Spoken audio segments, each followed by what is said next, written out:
نحمده ونصلي على رسوله الأمين اما بعد.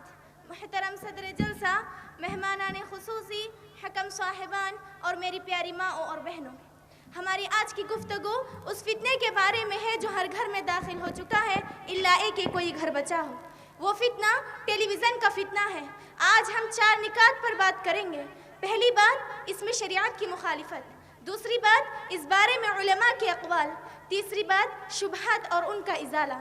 چوتھی بات، مسائل کا حل اور متبادل. میری اسلامی بہنوں، پہلی بات، اس میں شریعت کی مخالفت. ان شرعی مخالفت کی کئی شکلیں ہیں. کچھ باتوں کا تعلق عقیدے سے ہے اور یہ سب سے خطرناک ہے، اور وہ یہ ہے کہ کافروں کی تصویریں اور کافر معاشرے کو اس طرح پیش کیا جاتا ہے کہ دیکھنے والے کو اچھا لگے اور ان کا دل کافروں کی طرف مائل ہو. نتیجہ یہ ہوتا ہے کہ کافروں اور مشرکوں سے جو لا تعلقی کا عقیدہ ہونا چاہیے وہ کمزور پڑ جاتا ہے. جبکہ اللہ تبارک و تعالی فرماتا ہے لا تجد قوما يؤمنون بالله واليوم الآخر يوادون من حاد الله ورسوله.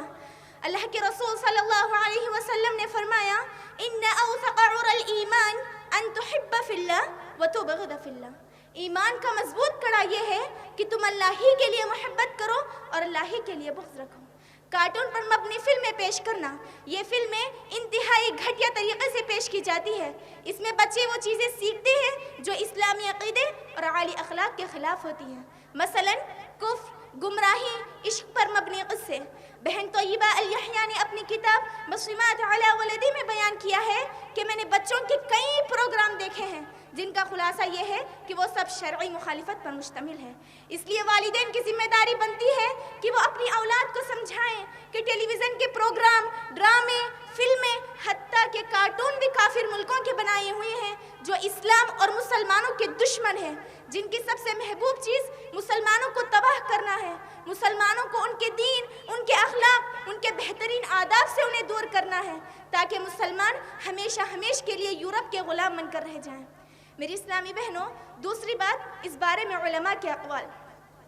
علماء کی مستقل کمیٹی سے ٹی وی کے بارے میں سوال کیا گیا تو انہوں نے کہا کہ ٹی وی ایک آلہ ہے، اسے خیر و شر دونوں میں استعمال کیا جا سکتا ہے. جس طرح کا استعمال ہوگا اسی طرح کا حکم ہوگا، لیکن بہتر یہی ہے کہ اسے گھر میں نہ لایا جائے، اس لیے کہ ممکن ہے کہ اسے حرام سننے کا ذریعہ بن جائے اور ایسی ننگی تصویروں اور فتنوں میں ڈالنے والے حرکتوں کا ذریعہ بن جائے جو حرام ہے. تیسری بات، شبہات اور ان کا جواب. کوئی پوچھ سکتا ہے کہ ٹی وی کا متبادل کیا ہے؟ یہی کھلی غلطی ہے.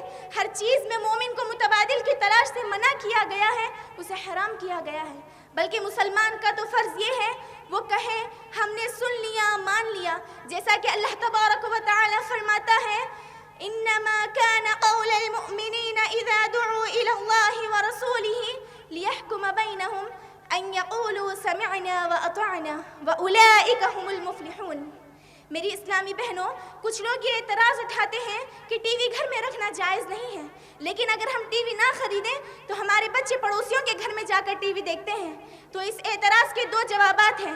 پہلا جواب یہ ہے کہ ایک غلط کام کو دوسرے غلط کام سے ختم نہیں کیا جا سکتا، بلکہ اپنے اولاد کو سمجھایا جائے. جس طرح اپنے گھر میں ٹی وی دیکھنا حرام ہے تو دوسروں کے گھروں میں جا کر ٹی وی دیکھنا بھی حرام ہے. دوسری بات یہ ہے کہ ٹی وی اپنے گھر میں رکھنے کا جو گناہ ہے وہ دوسروں کے گھروں میں جا کر دیکھنے سے بھی زیادہ ہے، اس لیے کہ جب بچے دوسروں کے گھروں میں جاتے ہیں تو وہ ایک محدود وقت تک جاتے ہیں، لیکن جب ٹی وی گھر میں موجود ہو تو بچے ہر وقت اسے آسانی سے دیکھ سکتے ہیں. اس لیے ہمیں بچوں کی تربیت کے متعلق فکر مند ہونا چاہیے، اس لیے کہ وہ ہماری ذمہ داری ہے. اللہ کے رسول صلی اللہ علیہ وسلم نے فرمایا ما من عبد يسترعيه الله رعية يموت يوم يموت وهو غاش لرعيته إلا حرم الله عليه الجنة. جب اللہ تعالیٰ کسی شخص کو کسی رعیت کا ذمہ دار بنائے اور وہ اس کے ساتھ خیانت کرنے والا ہو تو اللہ تبارک و تعالیٰ اس پر جنت کو حرام کر دیتا ہے. آخر میں اللہ تبارک و تعالیٰ سے دعا ہے کہ اللہ تبارک و تعالیٰ ہم تمام کو ایسے فتنوں سے بچائے. آمین. اللہم ارنا الحق حقا وارزقنا اتباعه وارنا الباطل باطلا وارزقنا اجتنابه. السلام علیکم ورحمۃ اللہ وبرکاتہ.